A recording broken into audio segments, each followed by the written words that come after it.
here because there's понимание, истребители, which is fighters, which are right here. So, yeah, let's say bandits. And now let's start praying, because they're higher and faster than us. We're considering this. So oh, he got one. Holy crap, what a shot! What a shot! And they're doing the favorite tactic, which is going against the sun. Wait. Let's see if we can do this scan. Okay, we are spinning into the ground now because we're losing speed. And he's still going up, right? I know, it seems not good, so of course.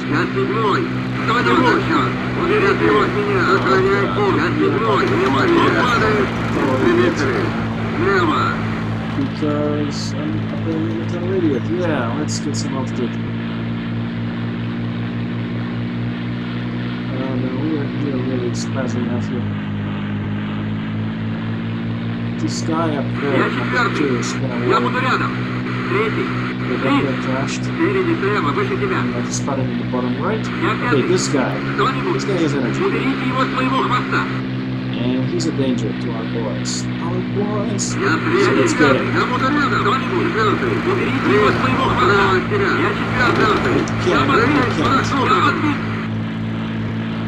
Okay, now he's got lots of energy. He's a danger. And we don't have lots of energy. We are a danger to ourselves. Shot! Devil! Yes, that's what we call Germans in this game, because, you know, always demonize your opponent, Uncle Timo says. Then it's easier to kill them. Yay, another lesson on Uncle Timo's channel. Yeah, 400, 500, 490, we're not catching them too much. We're slightly catching it, but not really. Yeah, this sucker just is going to go on my tail. For sure. Oh my god, there's another one. And yeah, I'm spazzing out here. Holy crap, I really went down. Something in my tail, because that was super nervous there. Yeah, we're catching up to this guy. Is he on fire?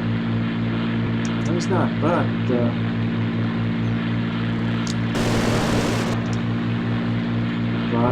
he's in rescue right now, and he will die. Oh god. This plane is, I'm worried. Less about the Germans than this actually flying this fantastic Soviet technology plane. And yeah. I almost crashed again. I almost lost control.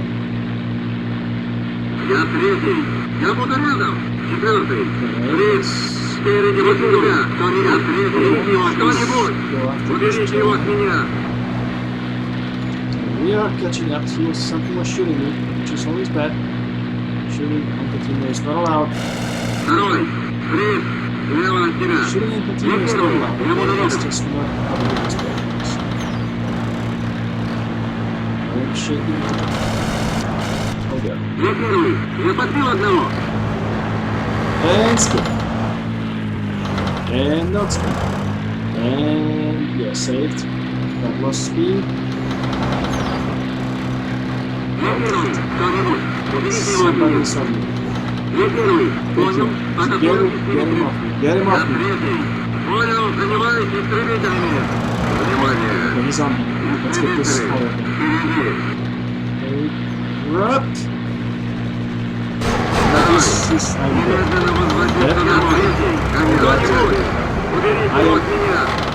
I knew he was behind me, and I flew like an idiot. Okay. 460, 450. I will not make it to my full limit. I am trying to get across the front line. I am gliding. Holy Christ. Okay, we are actually doing okay. We are not doing that badly. Come on, crate, hold together. We're gonna crash land or eject on when we cross the front line. Jesus Christ. Actually, I'm a communist. I'm not supposed to say that I will get shot, but I am shot. Jesus Christ. 210 meters, 200 meters. Trees. 170 meters. Cross the front line. There's a guy right there. Oh fuck. There's trees. Sorry for swearing. Trees are not good. We are crossing the front line. Jesus. Help!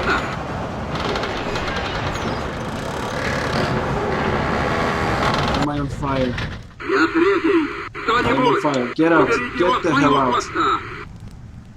Get out, get out, get out. Okay, yeah, this is terrifying. Let's see what happens. Okay, there's one shot down. Where's our guys? Yeah, that's me. That's, oh god. Yeah, oh. Oh goodness. Holy crap. He's under fire too. Oh my goodness.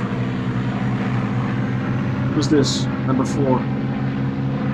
Okay, 4 shot down one, but he's on his tail. He might get shut down back. Oh god. He's going to the back. Oh, hit! Okay, this is drama. This is dramatic. And where's he? Hidden target complete. You died. You were captured. Congratulations, you suck. Wow. Number 4 is now on his tail. Good job.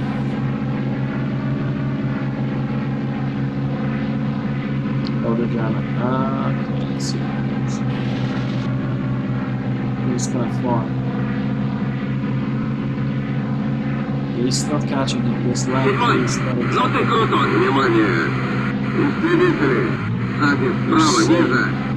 That's 7. Yeah, they really put a number on us. And yeah, there's some I-16s here too. I don't know where they are. Hold on.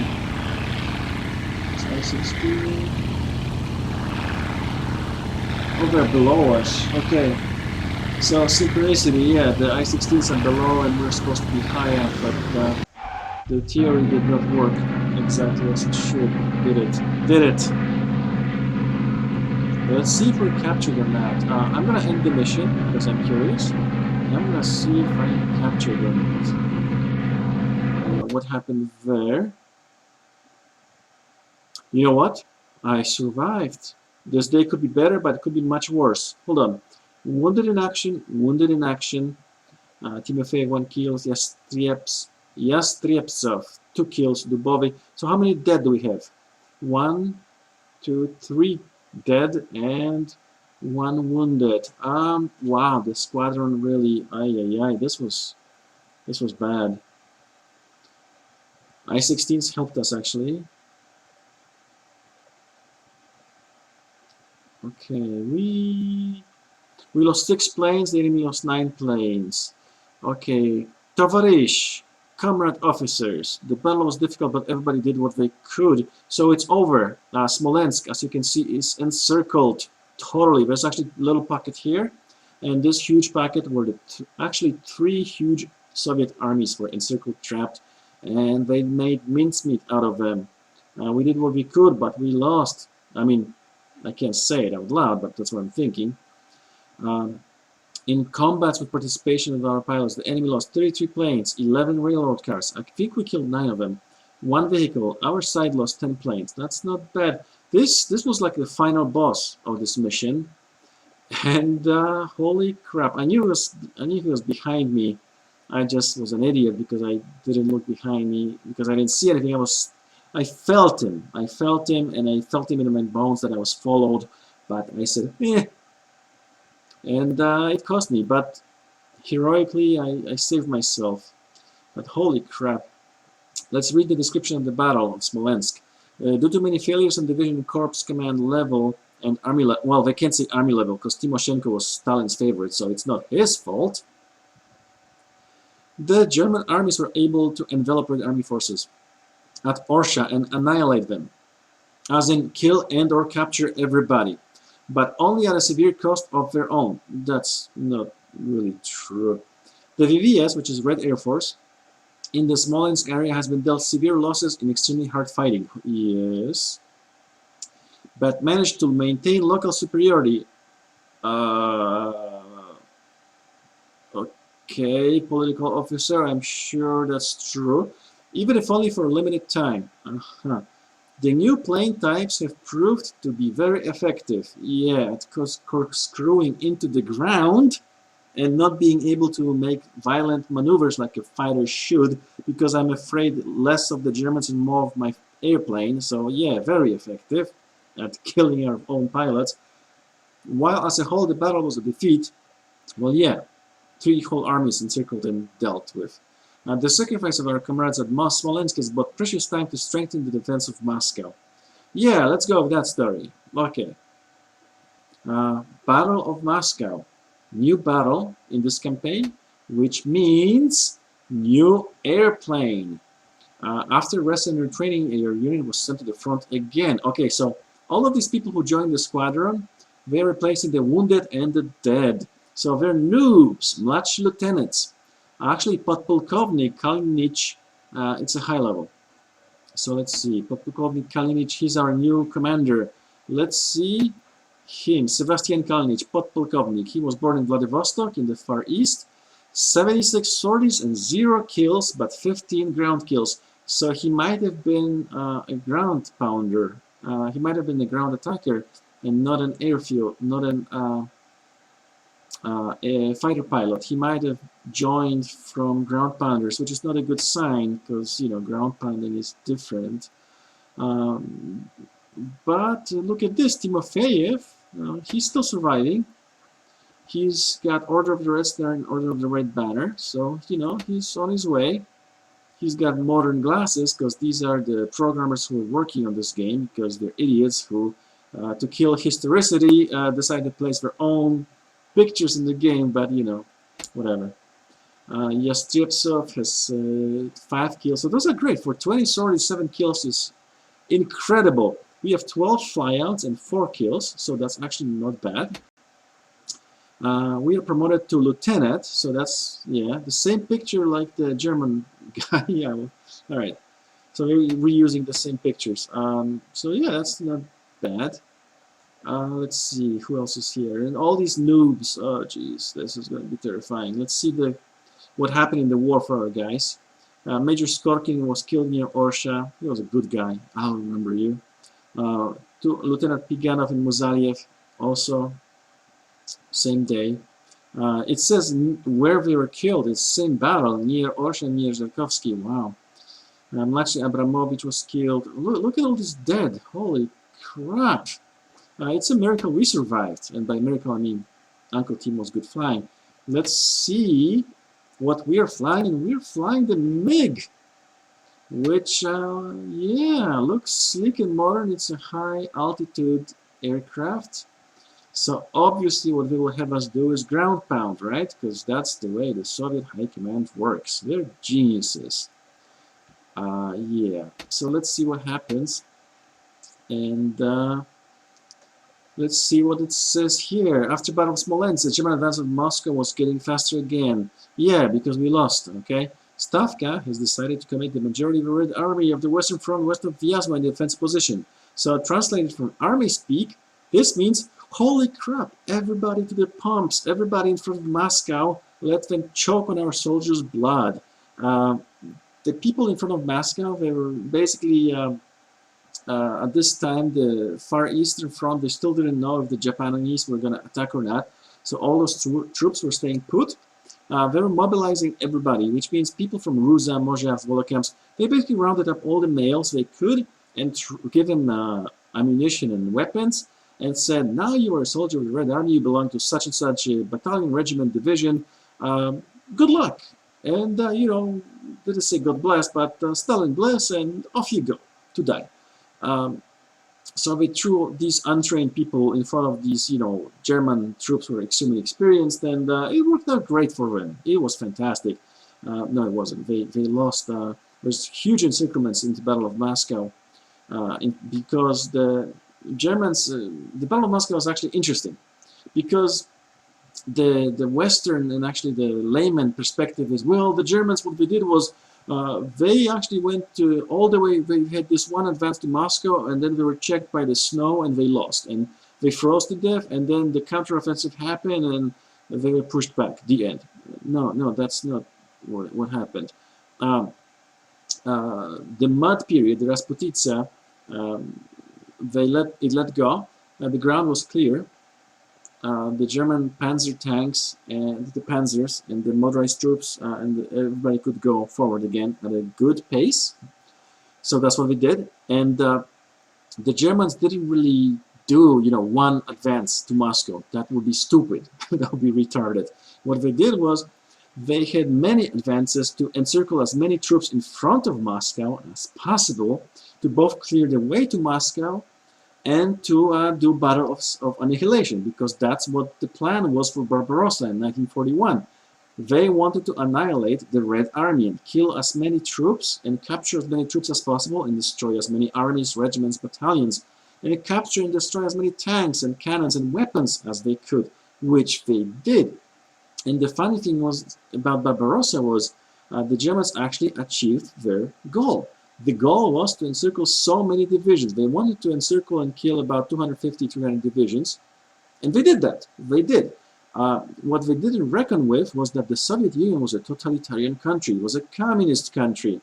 And communist countries do things a little bit differently than those other people, more saner countries. They didn't just have 300 divisions. They had more than that. They had the first wave, which was destroyed by Germany on the borders and close to the borders. They had second wave, which the Germans didn't know about, which was second strategic echelon to reinforce the Soviet attack on Romania, Hungary, and Poland and Prussia.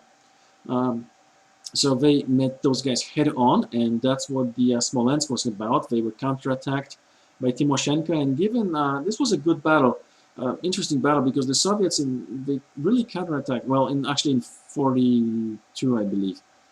So forget that.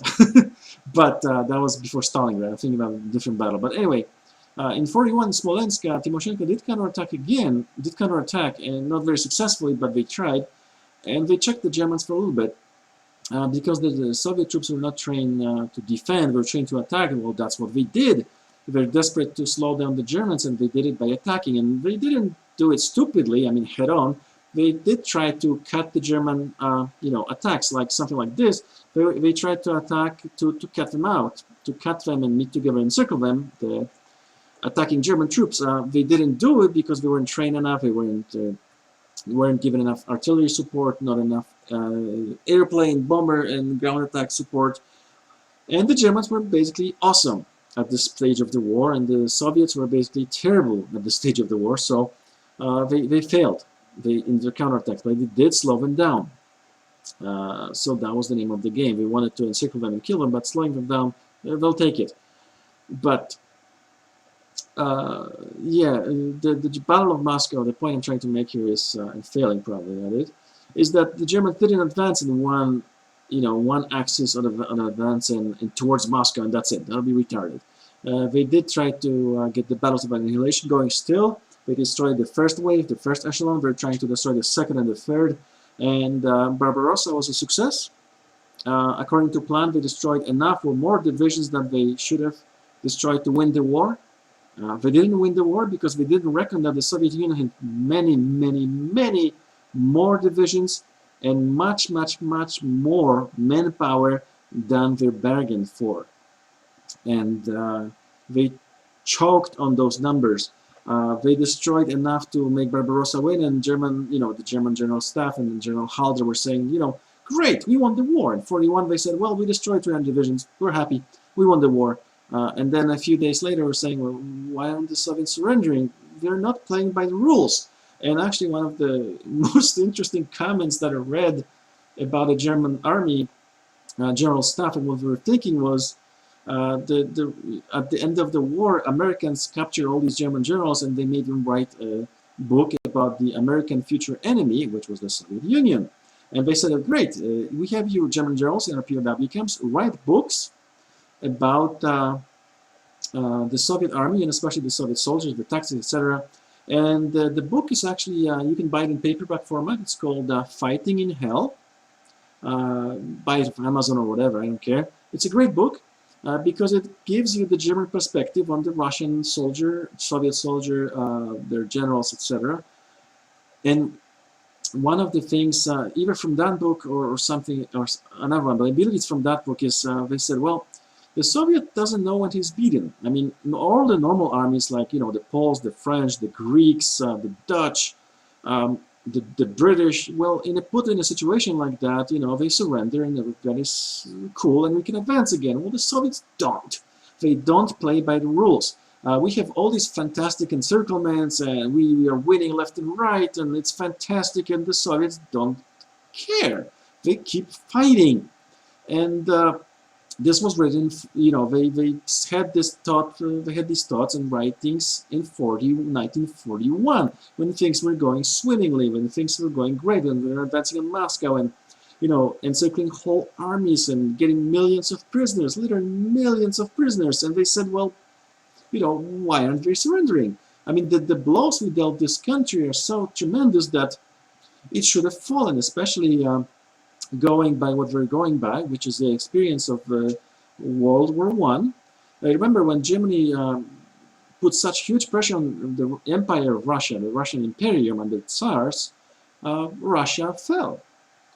Basically, Russia fell, revolution happened, and Lenin and the Bolsheviks took over. Stalin's Russia was not really Stalin's Russia. It was the USSR. First of all, Stalin was not Russian, he was Georgian. Khrushchev was Ukrainian. It was a multinational, multilingual empire, communist country empire, and it was held together by fear. Propaganda, and both of these work together in tandem. So you can't really say that the Soviet soldiers were only fighting because they would be shot by the commissars. That's not true. It's true to a certain extent, but there were cases of Soviet soldiers fighting in 41 encircled with no hope of relief. Don't tell me that those soldiers, you know, were resisting. Those Russians, Ukrainians, Mongols, Mongolian soldiers, Asians, everybody there was resisting, you know, without food, water for weeks. There's, in that Fighting in Hell, there's a little story about the Russian force trapped in a Balka, and the Germans encircled them, and they said, well, we'll just bypass them and let them surrender. And they're resisting, they were counterattacking, or shooting the Germans, until finally the Germans, after several weeks, they said, well, there's probably very few troops here, and but we have to take care of them because they are really cramping our style. We have too many troops encircling them, this little valley. So let's do an operation and get them. So they, you know, they got the Air Force, the Stukas and the tanks and everything. They got them, and they were shocked that the Soviet soldiers, without food, without water, without any supplies of ammunition, without any support whatsoever. Yes, some PO2 planes, Dinkel planes, were dropping like a couple kilo of bread to them. Yay, you know that. What they noticed, what they got was like tens of thousands of prisoners there. These guys were resisting basically on grass and tree bark, and drinking water from streams, if any, and without any food. And it was incredible. They were amazed, and at that point they were thinking, you know, these people are incredible. You know, the Soviet people, the Russians, the Mongolians, the Asians, the Ukrainians, all the people who are fighting them, they're incredible. They don't know when to surrender. Granted, they were amazed that there's instances of units just, you know, throwing weapons on the ground and surrendering at the first opportunity. And then there were instances of these guys fighting to the death. and they couldn't make sense of it. They really couldn't do planning for a war like that, because when you're a tactician, when you're a strategist making war plans, you figure, okay, the enemy soldiers will act according to a certain paradigm. And that wasn't true in Russia. A whole army could surrender, when engaged, which happened. They just surrendered. Or a whole, or these 10,000 guys in the trapped in a ravine might hold out for 3 or 4 weeks, which is insane. I mean, that just doesn't happen in war, but these guys did it. So they didn't know what would happen in this war, and the German general staff and strategists were nonplussed. They didn't know how to plan for this, because again, one unit might this battalion might surrender immediately, and the Ukrainians or whoever might say, hey, we actually want to join the Germans.